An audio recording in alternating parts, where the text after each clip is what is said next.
friend. Welcome to your sleep story. My name is Stephen Dalton. I'm an Irish storyteller, and it's my great privilege to be the voice that you listen to as you go to sleep tonight. Tonight I continue my Good News series. I recently set the first one on a train, and now you will meet an old man, a kindly old man I should say, on a plane, and he will impart to you actual good news stories from around the world. The idea of this series is that we are often, I think, overwhelmed with the news of the world today, and more often than not, it seems bad. But there is good news out there, and I thought it might be nice for you to drift off as you listen to it. Okay, let's do the relaxation session now, which will take a few minutes before tonight's sleep story. I'm going to count down from 10 to 1, and as I do, allow yourself to let go more and more. 10. Feel the support of the bed beneath you, or the floor, or whatever you lie upon tonight.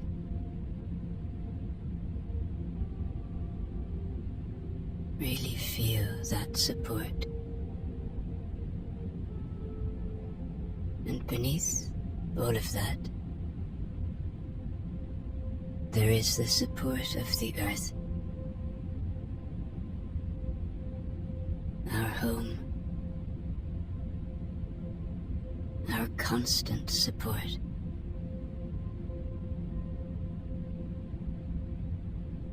And notice that the more you become aware of that support, the more you can let go.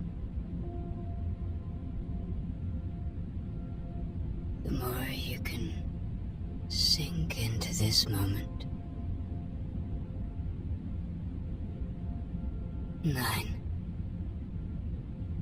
You are safe.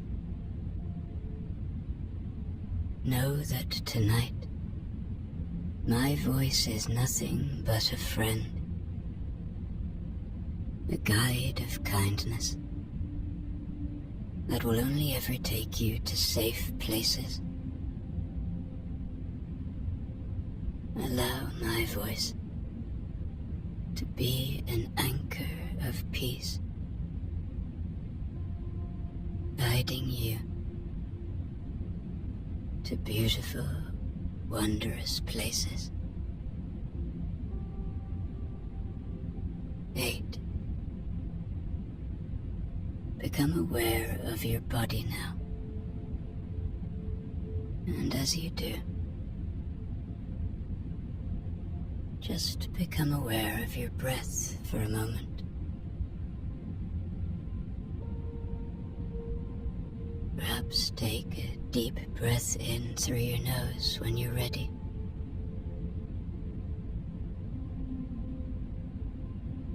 And breathe out when you're ready. And maybe another deep breath. In.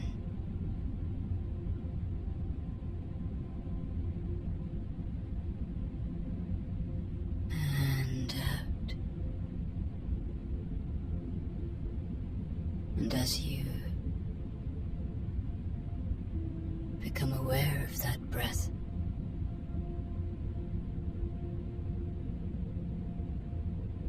the breathing out, with each out breath, let go a little more. Maybe Move through your body. Check where you're holding tension or pain. Maybe it's in your feet, your lower legs, your thighs,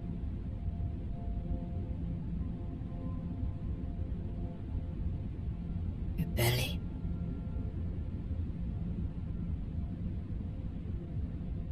your chest, your back, or shoulders, your hands, your arms,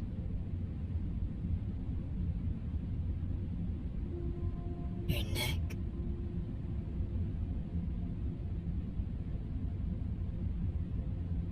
or maybe you're like me. You hold the tension in your face. Just let it all go now. 7. The day is done. Whatever has been, has been. Whatever will be, will be. Whatever thoughts you may be having, don't fight them. Just see them for what they are. Thoughts. A symptom of being human. And as they arrive, welcome them. And then just let them go. Watch them float away. Like leaves on a moonlit river. Or clouds passing through a starlit sky.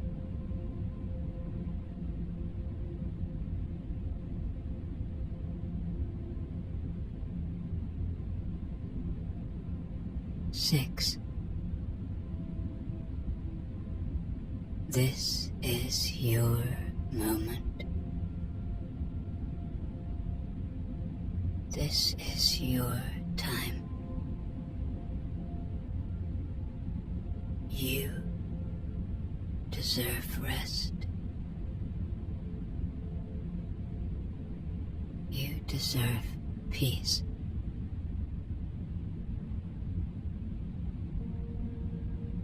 There is nowhere to be now.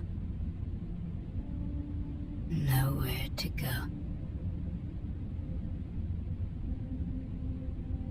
No obligations. Absolutely nothing to do. But settle into this moment.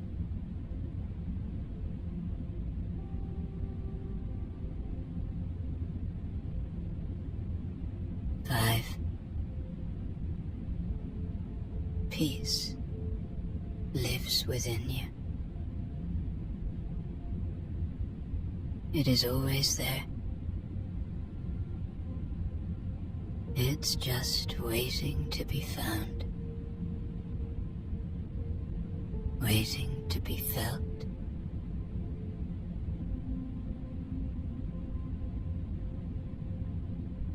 Maybe you can find it tonight.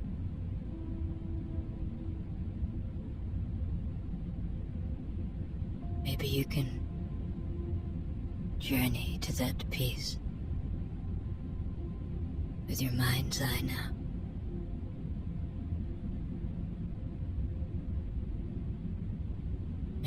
find it in your chest,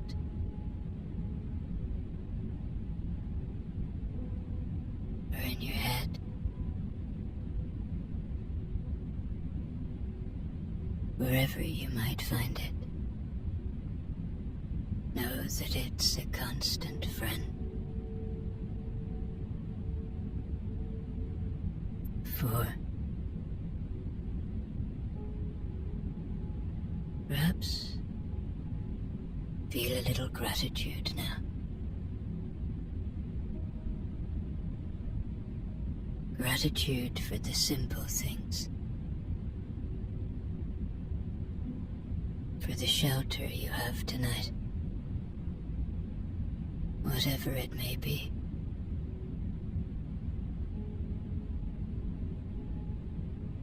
For the use of your body.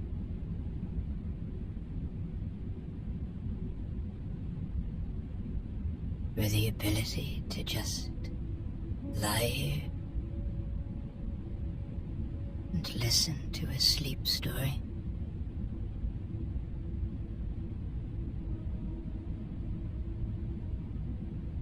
For those you love and who love you, know that you are loved, whoever you are, and wherever you are tonight.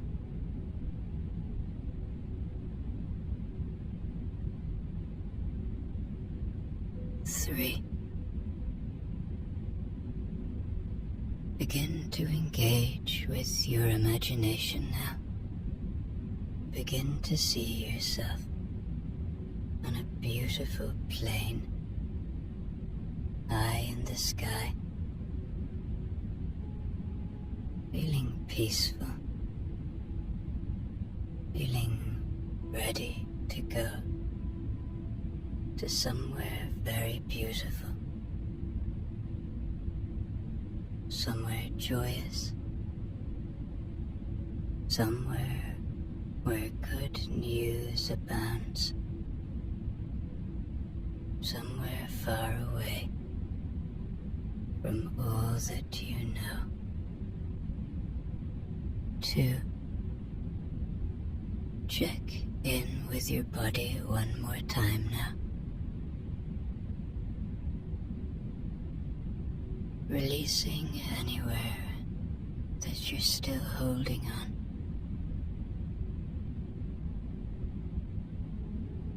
And 1. Completely letting go now. As I tell you tonight's sleep story. The flight has just begun to settle. That quiet moment after takeoff, when everyone finally breathes out a little. The cabin lights have dipped to a soft glow, and you can hear the steady hum of the engines smoothing themselves into a rhythm. Outside the small oval window, the last of the daylight is stretching across the sky, turning the tops of the clouds into something calm and steady. You're on your way somewhere beautiful. A place you've been dreaming of. A place that already feels like a reward, just by heading towards it. And as the plane levels out, there's that gentle shift in your body. The one that says, the world is, for now, carrying you instead of the other way round.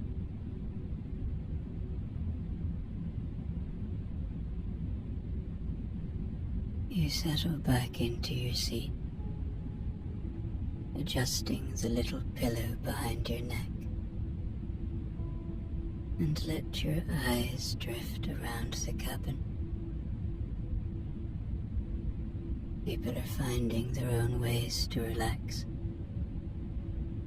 Someone is sipping water slowly. Someone else is arranging their blanket as if they're tucking themselves into a small moving bedroom. A child, a few rows ahead, is already asleep, head tipped to one side, as if they've done this journey 100 times. There's something comforting about the order of it all. This quiet agreement everyone shares to make the next few hours peaceful.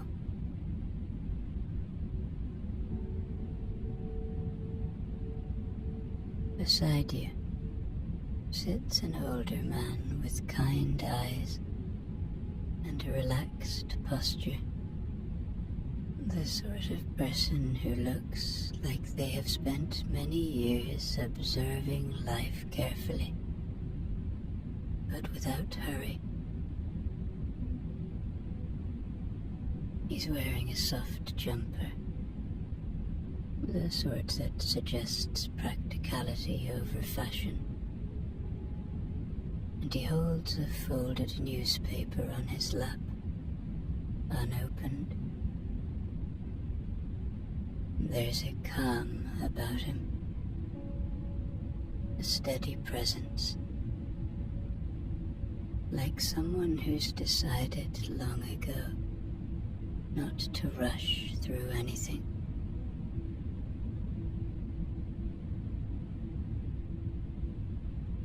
He glances out at the clouds with a small smile, as if he's greeting old friends he hasn't seen in a while.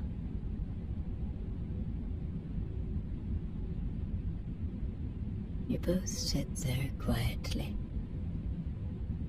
sharing the stillness without needing conversation.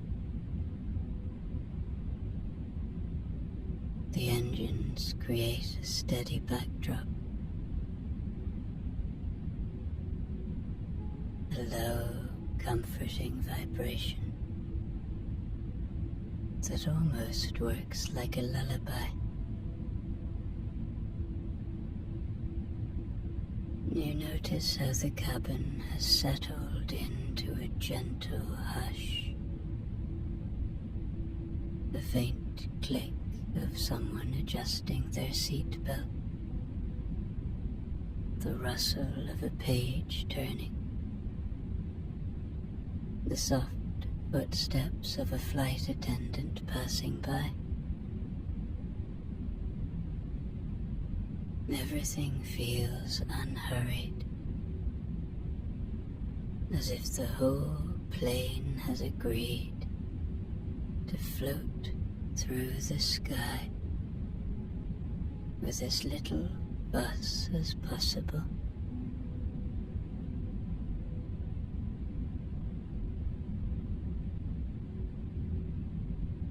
Eventually, the older man turns slightly towards you, adjusting his glasses in that deliberate way older people do when they're about to say something considered.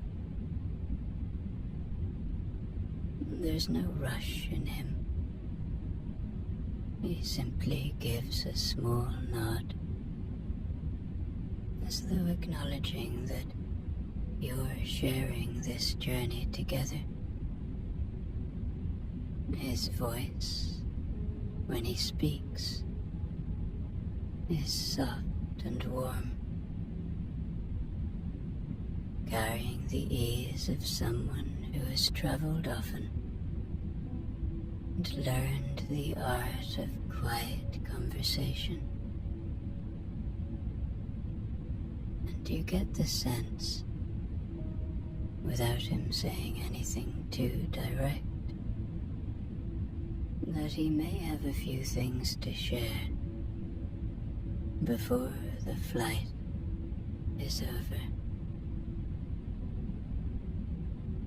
You know, he begins, lowering his voice just enough so it feels like it's meant only for you.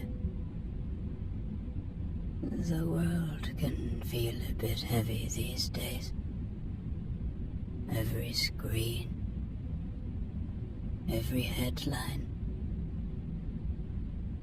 It's like they're all trying to compete over who can tell the worst story. He shakes his head, lightly, almost amused. But that's never the full picture.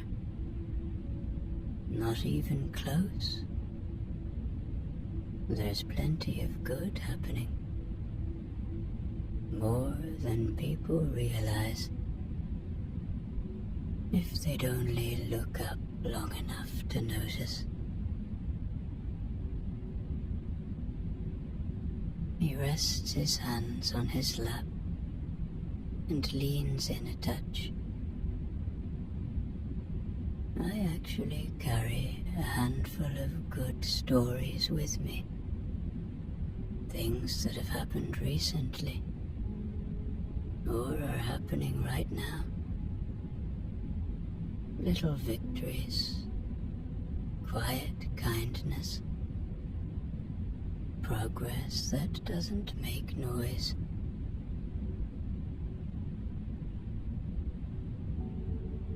Then he tilts his head, as if checking whether you're ready to hear more. Would you like to hear one? He asks. Just one to start. You nod. Or perhaps you simply give the kind of small look that says yes, without needing words. And that's enough for him. He smiles again, as if he's glad you said it. All right then, he says softly. Here's a good one. It comes from Rwanda, in Africa. You might have heard bits of it before, but maybe not the whole thing. Over the last decade or so, the country started one of the largest reforestation projects anywhere in Africa. It began with these huge community planting days.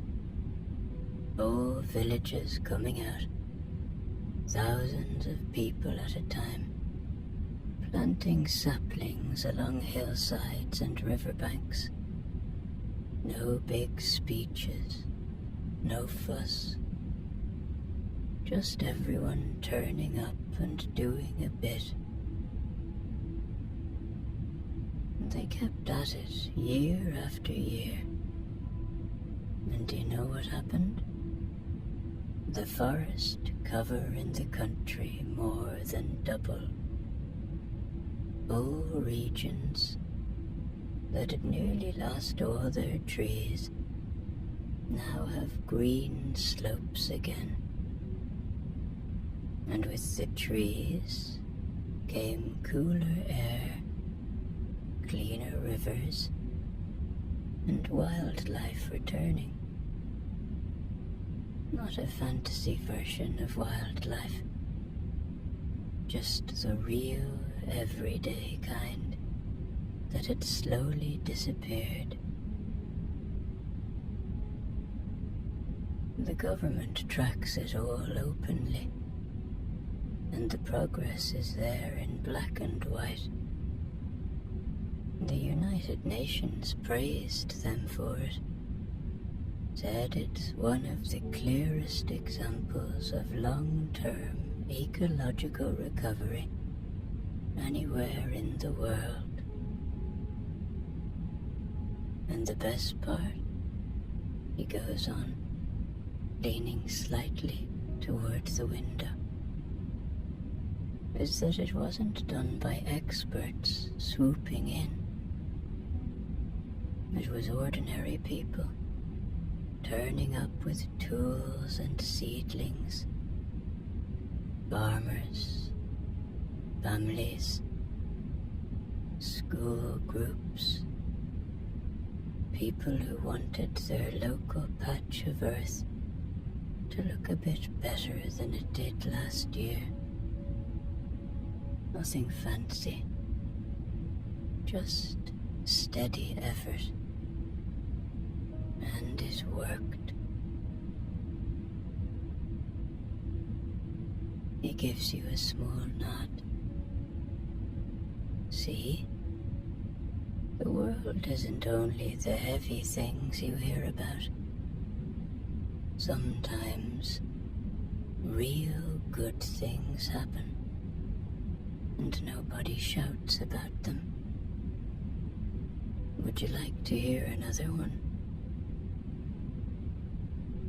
There was something I came across recently. It really caught my attention, and I thought you might like to hear it.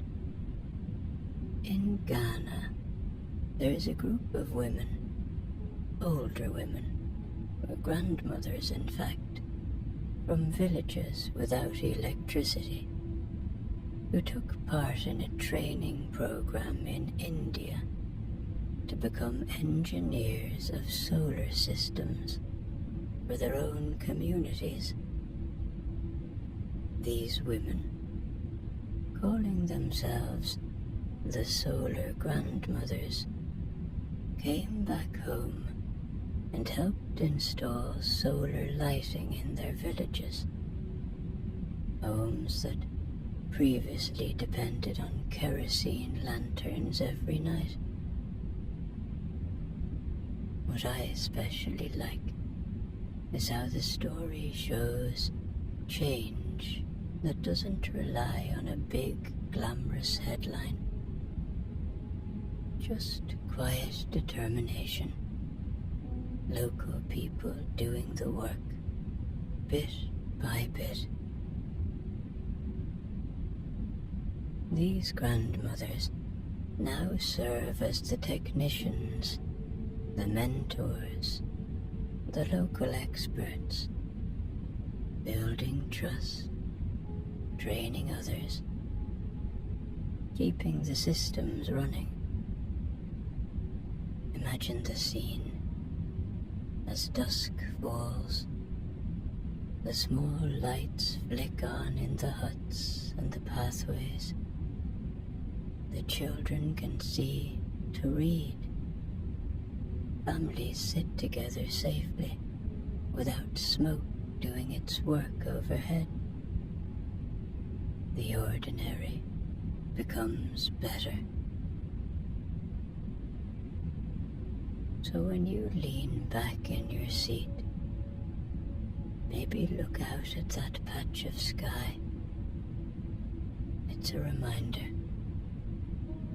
The world really does have lots of quiet good news, if you're willing to sit for it. The old man smiles softly as the engine hums around you.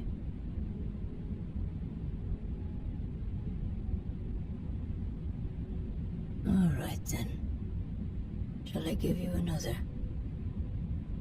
This one's a little different. It's from the other side of the world entirely. He waits for your small yes, then carries on. Right, so this happened in Finland a few years back. A group of researchers and doctors realized something odd. When children visited elderly people regularly, both groups ended up healthier and happier. That idea turned into a nationwide push to link preschools with care homes. The results were so good that even more cities joined in. Kids would come in for little activities, drawing, music, helping with small tasks, and the older residents began showing lower loneliness rates and better cognitive scores. The children, in turn, showed more confidence, calmer behavior, and fewer social anxieties. He gives a small nod towards the aisle, as if gesturing at the passing world. I like that one, because it's not complicated. No major technology, no miracle cure. Just people sitting together, talking, doing simple things side by side. And yet it changed homes all across the country. Sometimes the good news is just people remembering how to be with each other. Shall I tell you another one? You nod, and he settles into a gentle rhythm again. Right then, he says, here's something that made me smile.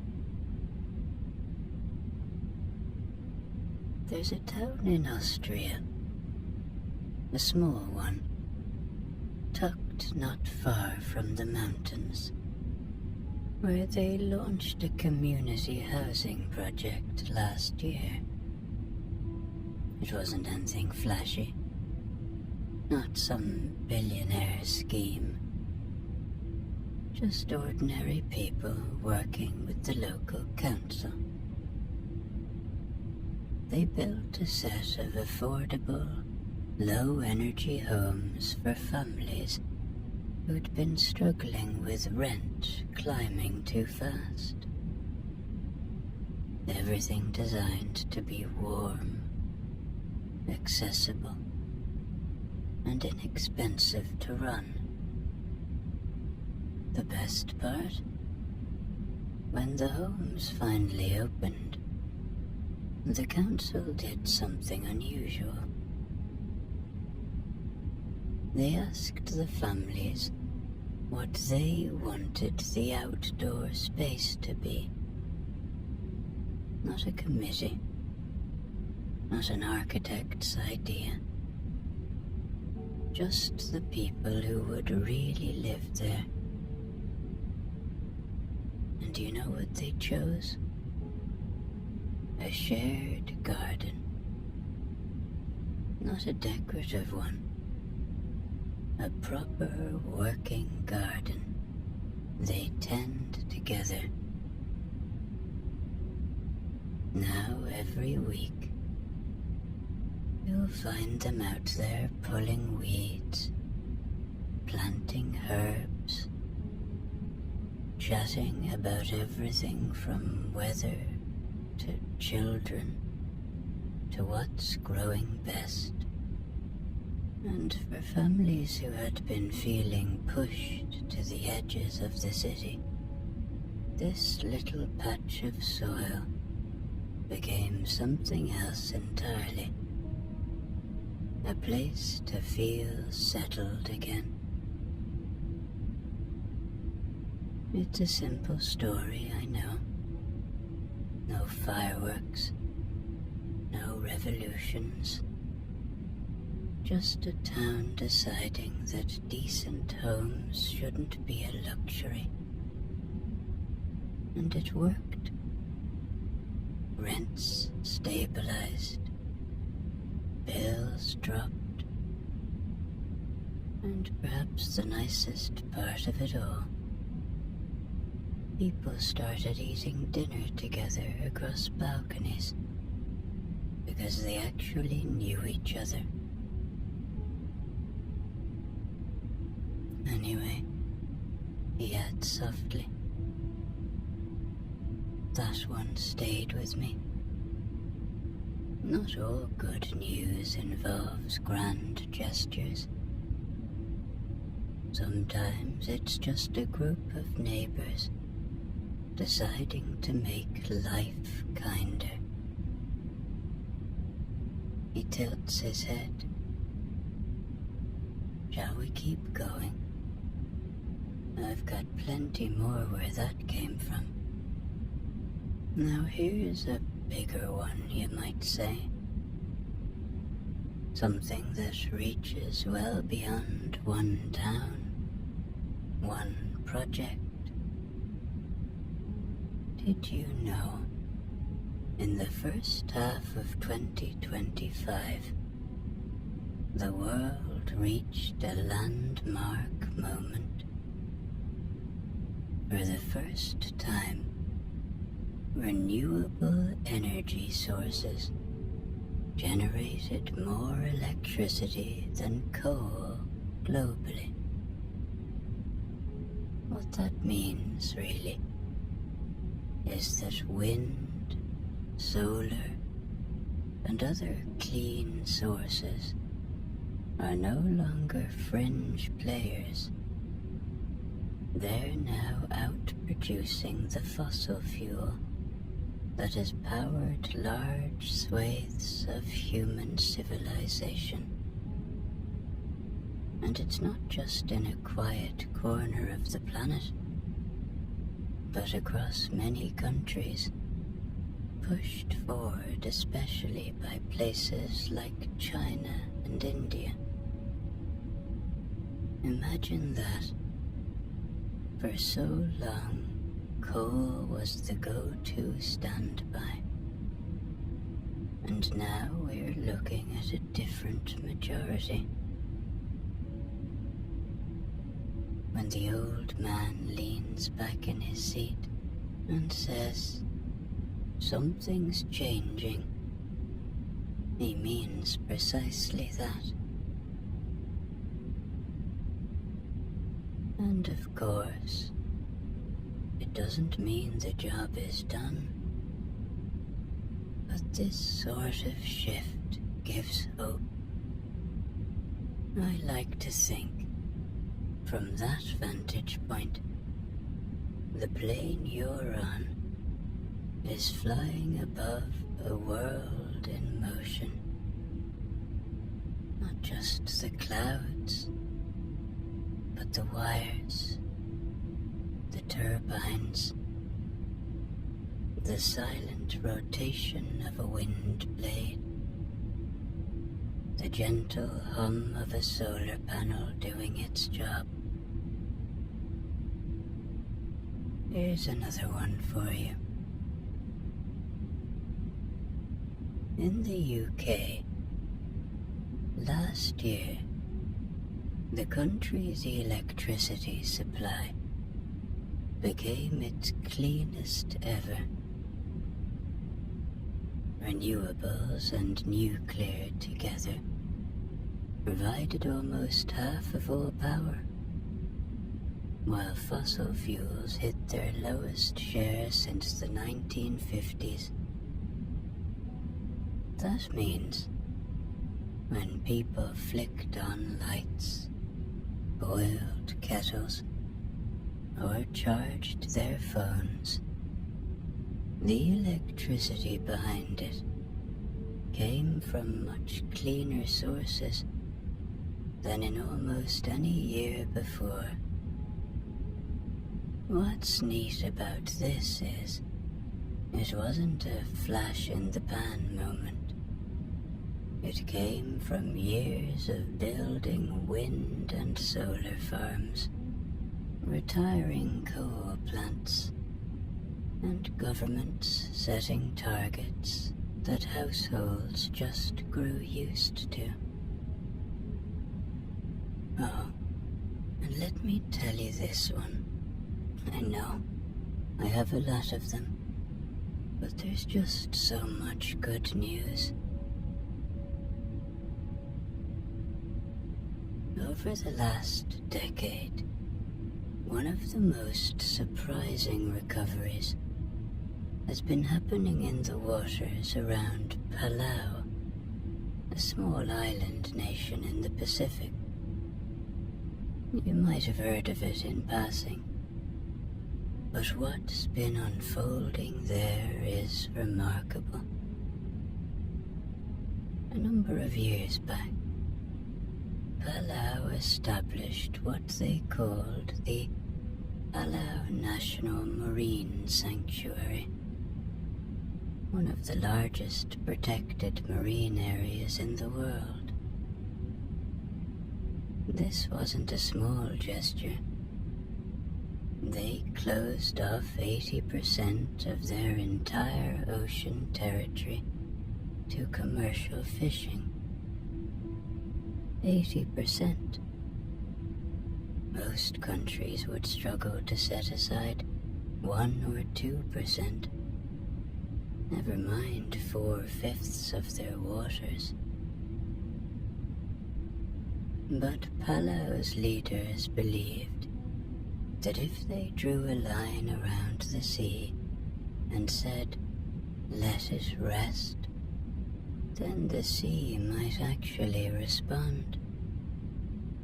And here's the good part. That belief has been paying off.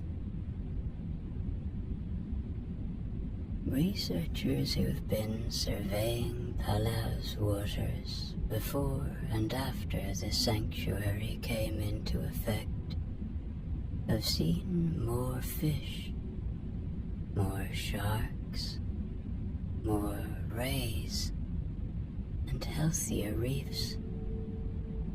One long-term monitoring project recorded that populations of several key species, especially those that tend to vanish first when waters are overfished, have been climbing back up. You can look up reports from groups like the Palau International Coral Reef Center. They show steady increases in biomass in the no-take zones. Not overnight, mind you. The ocean doesn't work on human deadlines. But bit by bit, patrol by patrol, survey by survey, the graphs began tilting in the right direction. Now, here's something I didn't know until I read about it. Protecting huge areas of ocean doesn't just help the fish or the reefs, it helps the people as well.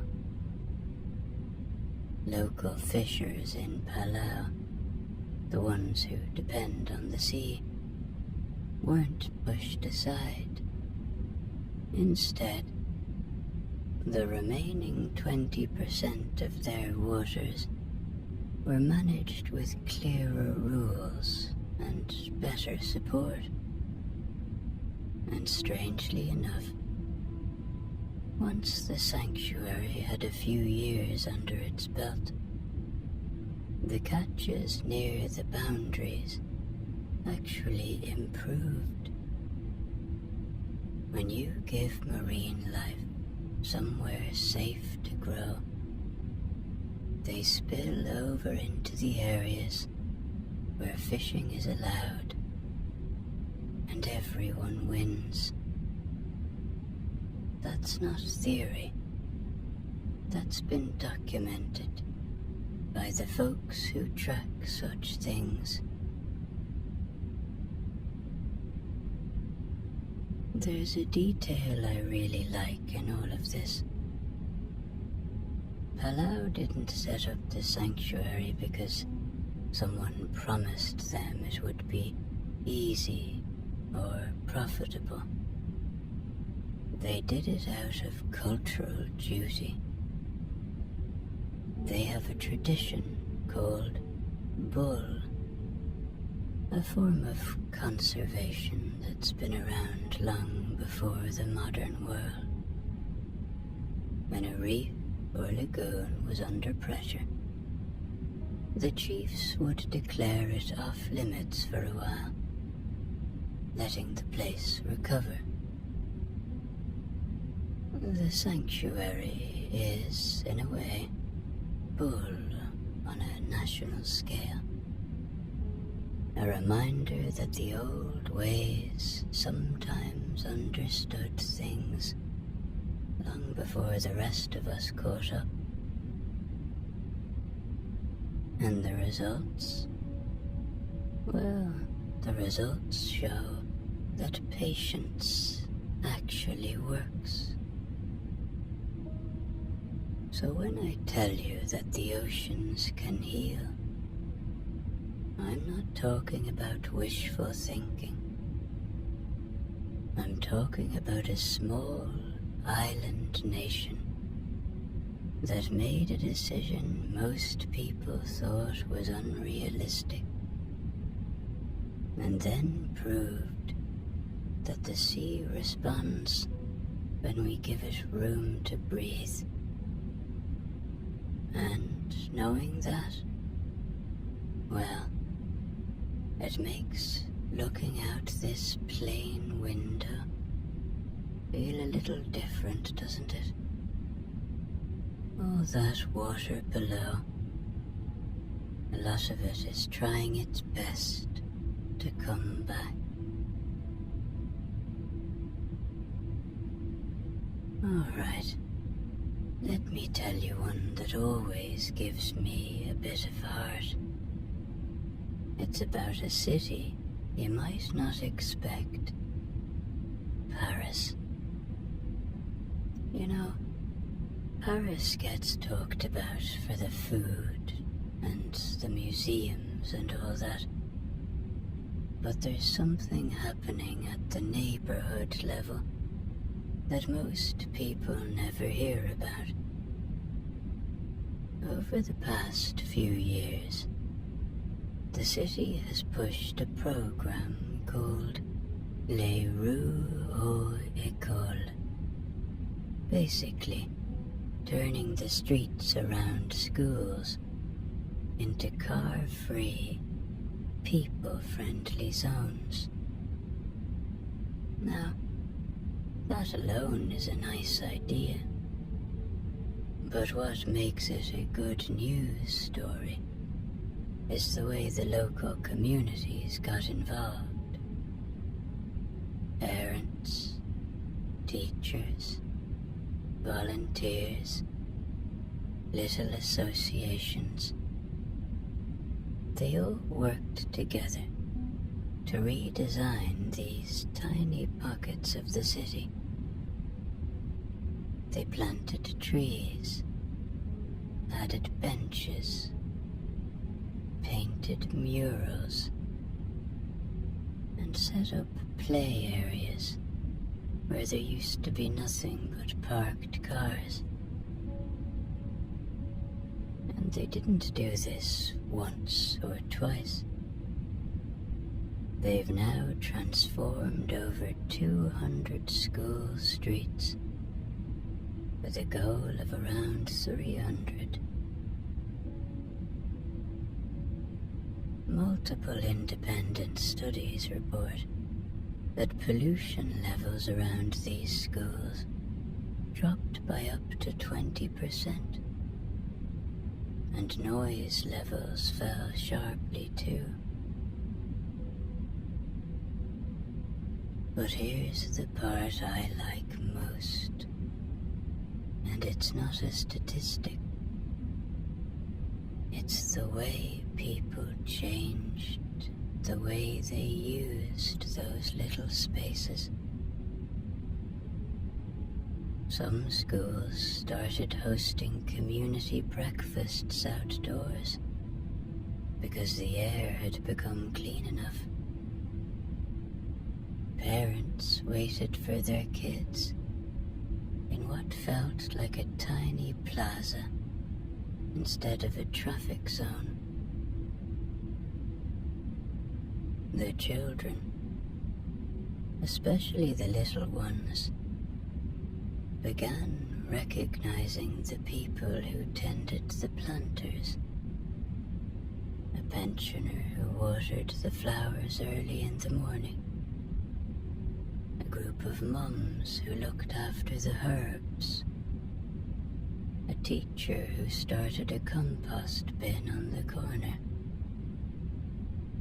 They made small routines out of it. And you know, that's how a city becomes gentler, without anyone making a grand announcement. And it spread. Other neighborhoods saw it working and asked for their own versions. People who'd never spoken to one another before suddenly had a reason to coordinate. Who's bringing the watering can today? Should we repaint the curb next month? That sort of thing. It's the kind of cooperation that sounds very minor until you see what it does.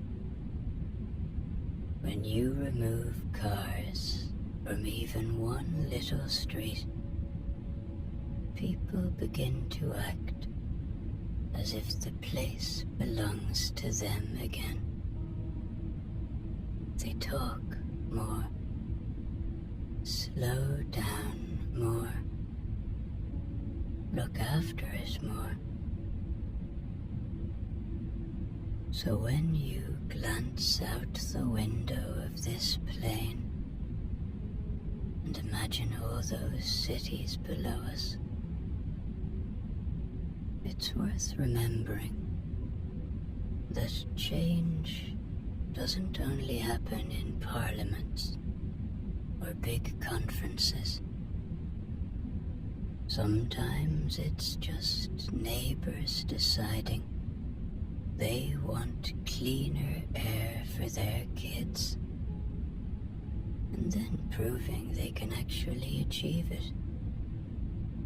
And if Paris, with all its noise and bustle, can carve out hundreds of quiet school streets, then most places have a chance.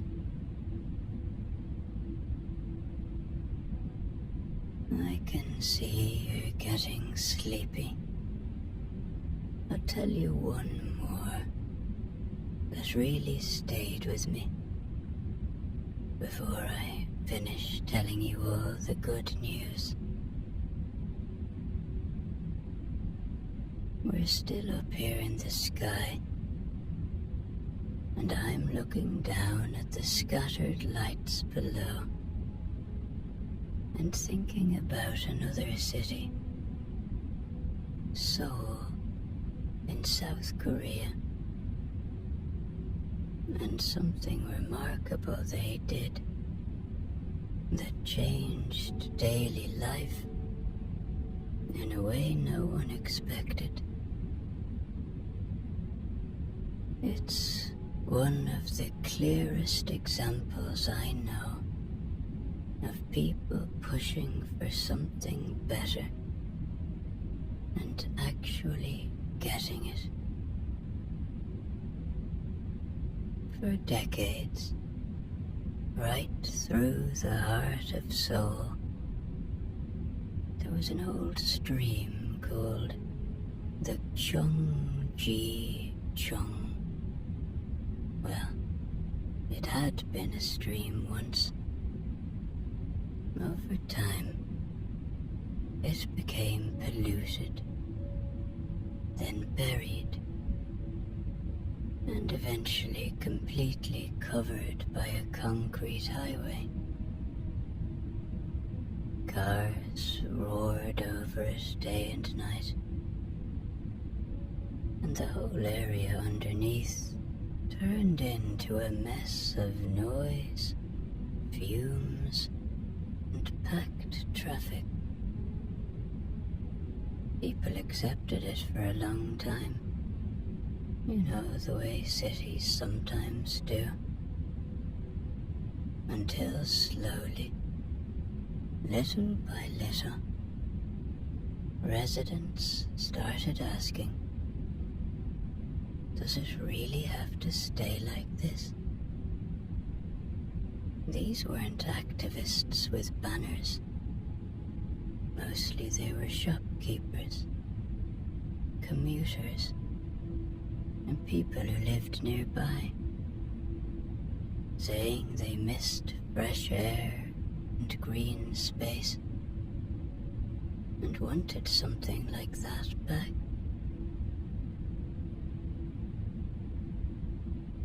The idea to restore the old waterway sounded mad at first. Tear down an elevated highway in the middle of a huge city.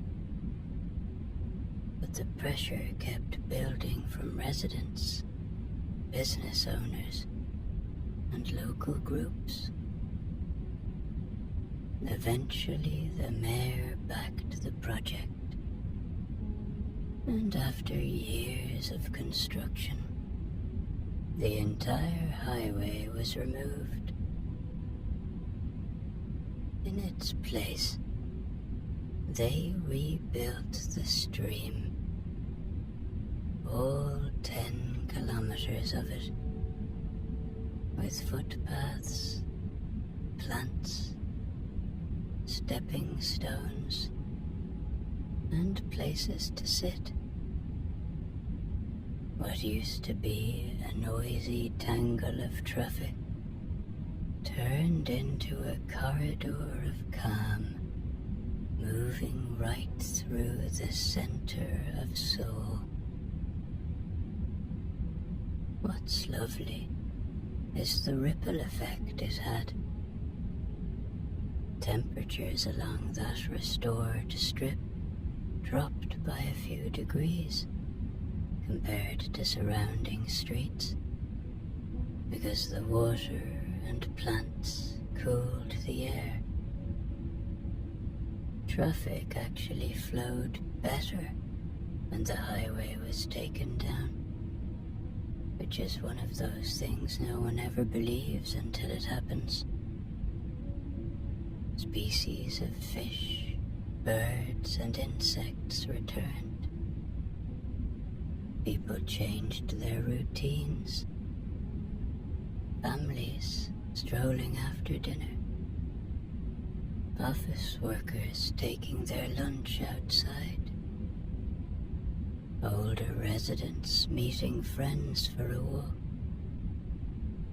A little slice of what had been lost quietly returned, and the city felt different for it. And all of this began because ordinary people simply said, we need a real place to breathe.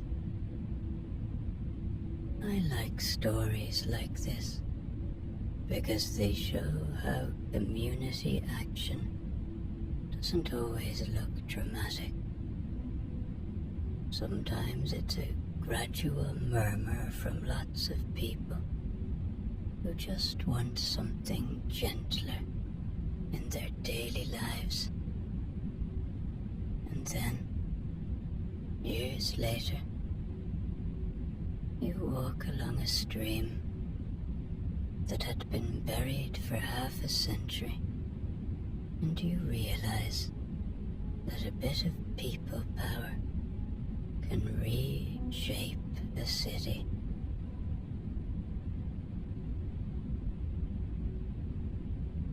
The old man gave a small nod, as if settling something inside himself. "You look worn out now," he said softly, turning slightly toward the window. "That's all right. Long day. Long flight. And your mind's been carrying more than it needs. I think it's time for you to close your eyes for a while. I'm just going to sit back here, stretch my legs a bit,